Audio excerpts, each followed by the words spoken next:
नमस्कार सभी विद्यार्थियों का हार्दिक स्वागत। आज हम बातचीत करेंगे सैद्धांतिक आवर्ती बंटन यानी थ्योरेटिकल फ्रीक्वेंसी डिस्ट्रीब्यूशन। ये हमारा चैप्टर है शोध प्रणाली तथा उच्चतर व्यावसायिक सांख्यिकी से संबंधित, और हम आज इस पर चर्चा करेंगे।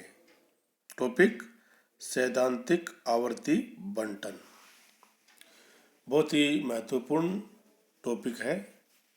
सभी विद्यार्थी पूरा ध्यान से सुनेंगे। तो शुरू करते हैं। सैद्धांतिक आवर्ती बंटन व्यवसायिक जगत कल्पनाओं व मान्यताओं पर आधारित है। बिजनेस जो जगत है, व्यवसाय जगत कल्पनाओं और मान्यताओं पर आधारित है। व्यवसाय की सही स्थिति का पता लगाने के लिए सांख्यिकीय अनुसंधान किया जाता है। सांख्यिकीय अनुसंधान से प्राप्त वास्तविक अथवा अवलोकित समंकों के संकलन, उनका वर्गीकरण व उनका सारणीयन की विधि से अध्ययन आप पहले ही कर चुके हैं। इसके बारे में आपको इससे पहले वाले ये कंटेंट में जानकारी दी जा चुकी है। व्यवसाय जगत में निश्चित पूर्व मान्यताओं के आधार पर समग्र के बारे में निश्चित अनुमान लगाए जाते हैं। क्या करते हैं कि व्यवसाय जगत में निश्चित कुछ मान्यताएं के आधार पर समग्र के बारे में निश्चित अनुमान लगाए जाते हैं। गणितीय विधियों की सहायता से सुनिश्चित पूर्वक कल्पनाओं के आधार पर समग्र के बारंबारता बंटन के भी अनुमान लगाए जाते हैं, जिसमें प्रायिकता बंटन एक सैद्धांतिक आवर्ती बंटन होता है।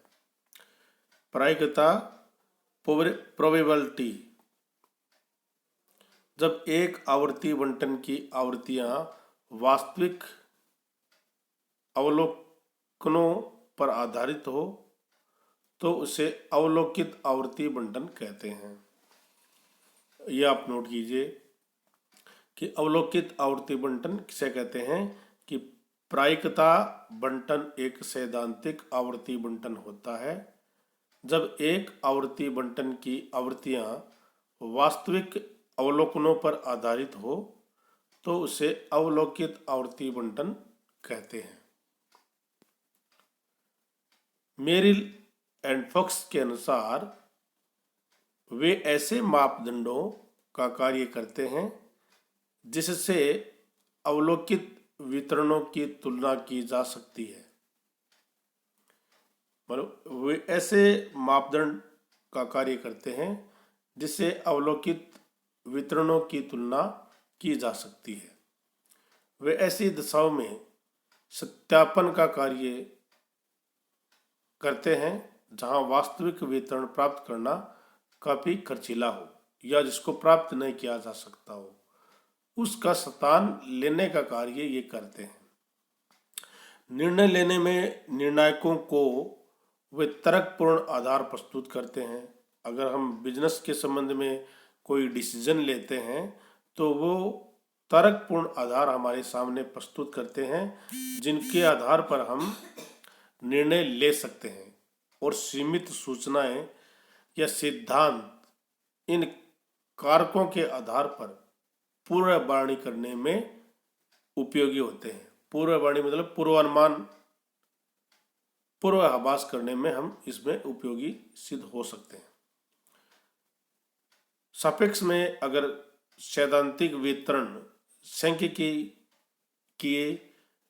के सिद्धांत में अनेक महत्वपूर्ण भूमिका निभाता है। ये देखिए कि एक उदाहरण देखिए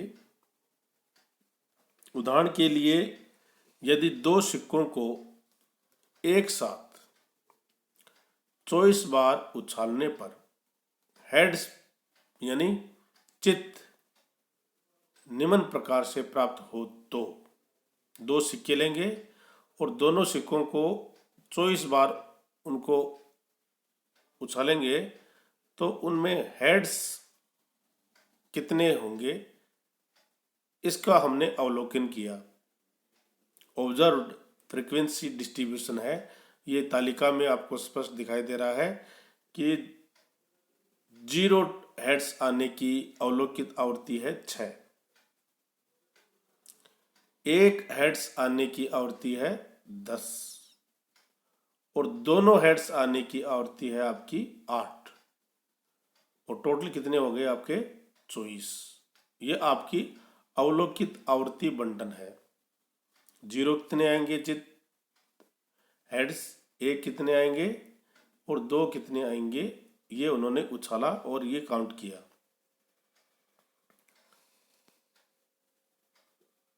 जबकि सिक्कों को बिना उछाले प्रायिकता के आधार पर एक सापेक्ष आवर्ती बंटन प्राप्त होता है। ये तो हमने प्रयोग करके देखा, 2 सिक्कों को एक साल उछाला तो हमें वो रिजल्ट प्राप्त हुआ।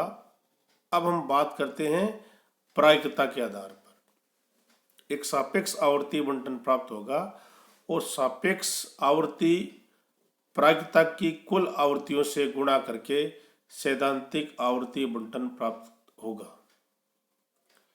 जो प्रायिकता होगी उसको हम कुल आवृत्तियों से गुणा करेंगे और एक सैद्धांतिक आवर्ती बंटन प्राप्त करेंगे और ये बंटन वास्तविक उछालों पर आधारित न होकर प्रायिकता के आधार पर निर्धारित किया जाता है। वो हम वास्तविक अवलोकन नहीं करते हैं, उसको हम प्रायिकता के आधार पर निश्चित करते हैं, उसको निर्धारित करते हैं। जैसे ये टेबल है, देखिए इसमें प्रोबेबिलिटी डिस्ट्रीब्यूशन है, प्रायिकता का बंटन।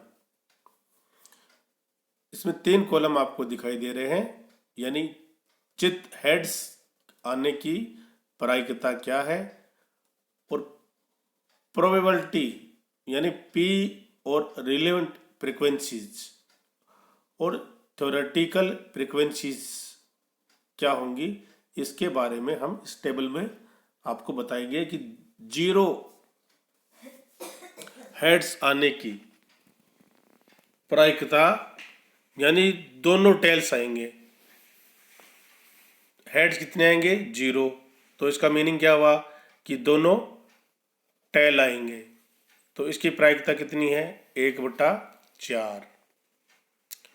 1 हेड्स आने की यानी 1 हेड आएगा और 1 टेल आएगा, 1 हेड आएगा और 1 टेल आएगा, इसकी प्रायिकता आपकी है 1/2 और दोनों हेड्स आने की प्रायिकता है आपकी 1/4। टोटल प्रायिकता कितनी हो गई 1। अब हम थ्योरेटिकल फ्रीक्वेंसी इस प्रायिकता के आधार पर कैलकुलेट करेंगे तो आपकी आएगी 0, यानी दोनों टेल आते हैं, इसकी प्रायिकता 1/4 है और इसको कुल सैद्धांतिक कितनी बार उछाला गया था सिक्के को 24 बार, तो 24 से मल्टीप्लाई कीजिए तो 6। 1 आने की प्रायिकता यानी 1 हेड आएगा 1 टेल आएगा, 1 टेल आएगा 1 हेड आएगा, इसकी प्रायिकता है आपकी 12। 1/2 को मल्टीप्लाई कीजिए 24 से तो आप कितना अमाउंट आएगा 12 और दोनों हेड्स आने की प्रायिकता 1/4 है, उसको भी 24 से मल्टीप्लाई करेंगे तो 6, यानी टोटल थ्योरेटिकल फ्रीक्वेंसीज आपकी आ गई है 24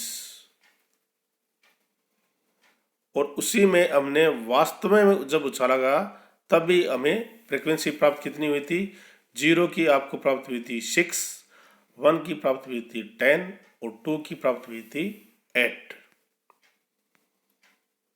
और इसमें 0 की 6, 1 की 12 और 2 की 6, ये आपको आवृत्तियां प्राप्त हुई थी फ्रीक्वेंसीज। वास्तविक परिणामों पर आधारित बंटन अवलोकित आवर्ती बंटन होता है, जबकि सैद्धांतिक मान्यताओं तथा प्रायिकता पर आधारित बंटन प्रायिकता बंटन कहलाता है। यानी हम वास्तव में अवलोकन करते हैं और उससे रिजल्ट्स प्राप्त करते हैं, उसे हम अवलोकित आवर्ती बंटन कहते हैं, जबकि सैद्धांतिक मान्यताओं यानी प्रायिकता पर आधारित बंटन प्रोबेबिलिटी डिस्ट्रीब्यूशन उसको कहते हैं। प्रायिकता बंटन एक सापेक्ष आवर्ती बंटन है। वास्तविक आवर्ती बंटनों की तरह प्रायिकता बंटन भी खंडित तथा अखंडित कंटिन्यूस होते हैं। प्रायिकता बंटन के चर को देवचर रैंडम वेरिएबल कहते हैं, जबकि किसी देवचर यानी रैंडम वेरिएबल के परिणाम निश्चित अंतर पर ही प्राप्त हो सकते हैं। तो ऐसा रैंडम वेरिएबल खंडित डिस्क्रीट रैंडम चर कहलाते हैं। जैसे किसी घंटे में दुकान में आने वाले ग्राहकों की संख्या, टेलीफोन कॉल्स की संख्या 0, 1, 2 हो सकती हैं, न कि 1.4 या 0.232, जबकि ऐसा देवचर जिसका मूल्य निश्चित सीमाओं के अंतर कुछ भी हो सकता है, उसे हम सतत कहते हैं। उसको हम कंटिन्यू वेरिएबल कहते हैं, जिसमें जैसे देखिए ऊंचाई है, क्षेत्रफल है, माप है, तोल है आदि से संबंधित चर आपके कंटिन्यूस चर के उदाहरण हैं। तो इस प्रकार से हम प्रायिकता बंटन के माध्यम से थ्योरेटिकल फ्रीक्वेंसीज की गणना कर सकते हैं, जिसमें दो प्रकार के बंटन डिस्क्रीट और कंटिन्यूस दो प्रकार के होते हैं, और प्रायिकता बंटन के चर को हम रैंडम वेरिएबल भी कहते हैं। यानी प्रायिकता बंटन के जो चर होते हैं उसे हम रैंडम वेरिएबल कहते हैं। जब किसी रैंडम वेरिएबल के परिणाम निश्चित अंतर पर प्राप्त हो सकते हैं, तो ऐसे जो रैंडम वेरिएबल हैं वो कंटिन्यूस वेरिएबल कहलाते हैं। जैसे देखिए किसी दुकान पर आने वाले ग्राहकों की संख्या, टेलीफोन की कॉल की संख्या कैसी होगी? ये तो होगा नहीं कि 1/4 ग्राहक आया, क्या होगा? या तो 0 आएगा, कोई नहीं आएगा, या 1 आएगा, 2 आएगा, 3 आएगा। ऐसे डिस्क्रीट वेरिएबल कहलाते हैं, और जिनका मूल्य निश्चित सीमाओं के अंतर्गत कुछ भी हो सकता है, उसे हम सतत यानी कंटिन्यूस वेरिएबल कहते हैं। कंटिन्यूस रैंडम वेरिएबल उसको कहते हैं। जैसे ऊंचाई है, क्षेत्रफल है, माप है, तोल है आदि से संबंधित जो कंटिन्यूस वेरिएबल होते हैं, कंटिन्यूस रैंडम वेरिएबल होते हैं, वो उसके उदाहरण होते हैं। सभी विद्यार्थियों का बहुत बहुत धन्यवाद। Thank you.